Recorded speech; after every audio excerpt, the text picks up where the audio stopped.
I was upgrading my wardrobe and I wanted to buy some quality belts. This is what I learned. It's all about the leather. I researched the different grades of leather and this is what I came up with. Full grain leather is typically considered to be the best. It's going to be the most sought after and the most expensive. It's also going to last the longest and get a nice patina with age. The next grade is called top grain. It's typically full grain that's been modified or corrected in some way. Typically it's not going to last as quite as long. The next grade is what they call genuine leather. Most experts seem to agree that this is the lowest quality material that they can actually get away with calling leather. Then you have bonded leather, which is essentially the particle board of the leather world. It's nothing more than scraps and bits and pieces of leftover leather that's glued together into solid sheets. You typically see this on leather sofas, whereas on the front of the sofa will have real leather, and then on the backs and the sides they'll use this bonded leather because it's less expensive and won't get quite as much wear and tear. Avoid it for belts. Then the last thing you're likely to hear about is this stuff called PU leather. Technically it's not really even leather, but since they have the word leather in there, I just wanted to cover it briefly.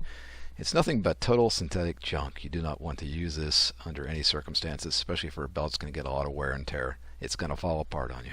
Okay, so now we know we're looking for a full grain leather belt. Let's go shopping.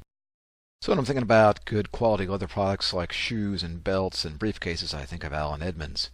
Let's take a look at their belts here. $98, $88, and these are casual belts. I'm looking for a brown and a black in both a casual and a dress. So there's 4 belts. So we're talking about $400 here. Certainly we can do a little bit better than that somewhere else. Let's go take a look. So here we are on Amazon. Look at this. Italian leather full grain belt. Italian leather is supposed to be some of the best in the world. $21.91. That's with free shipping. How is that possible? How are we getting a full grain belt, plus we're paying for the shipping out of $22, plus we're paying Amazon a hefty sales fee? Doesn't make any sense. So let's go take a look at the comments down here. Overall the belt had pretty good rating, but we know to go down and take a look at the lowest rated ones to see what the real story is. Doesn't appear to be 100% full grain leather. Not real full grain leather as the description would have you believe. It's just a cheap belt that wears out after a month. Let me just say you have to be pretty careful on Amazon with some of these third-party marketplace vendors. I've come across some real shysters there. A lot of bait and switch going on, and that is what has to be going on in this case. No one's going to sell a full grain leather belt, especially Italian leather, for $22. Shipping paid. Not going to happen. Alright, let's cut right to the chase. After a few hours of shopping around, I ended up here on Etsy, which is a nice online marketplace for artisans and small business owners to market and sell their wares. This is an Amish gentleman out of the great state of Missouri in flyover country, and these belts do an excellent job of fitting the casual belt category.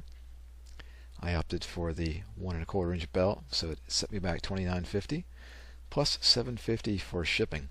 I got the dark brown and the chestnut, so let's go ahead and take a look at those.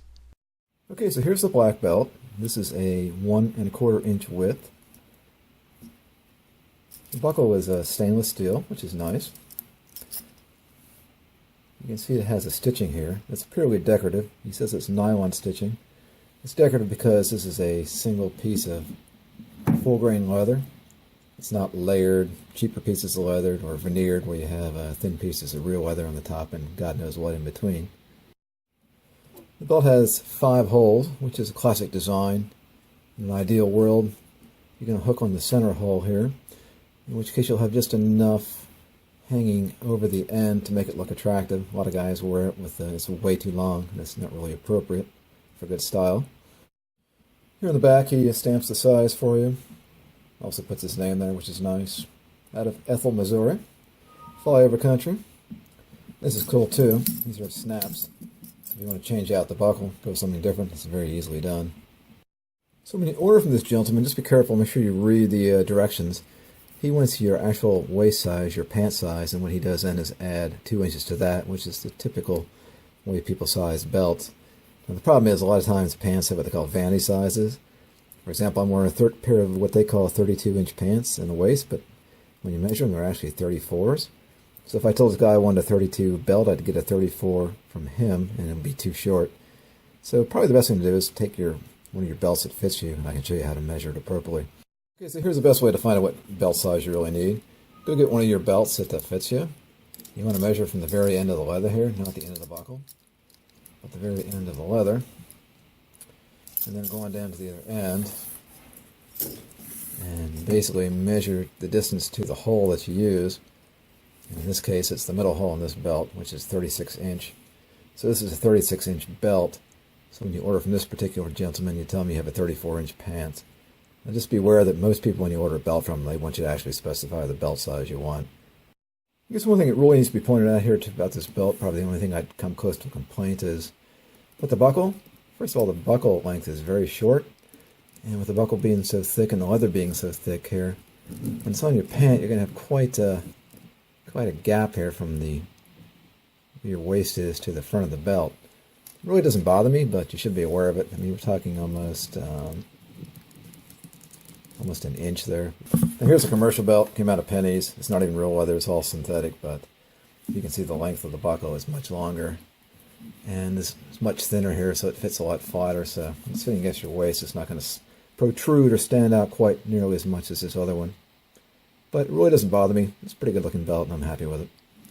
Here's essentially the same exact belt, except it's in the chestnut brown color. Yep, so there it is. I think for $37, this is an awesome belt. It's actually $29.50 then by the time you pay shipping, at least to where I'm at from Missouri. Came out to $37. And it's a beautiful full grain leather belt. It's going to last me a long time. It's going to age well, get some great patina, and I'm looking forward to wearing it.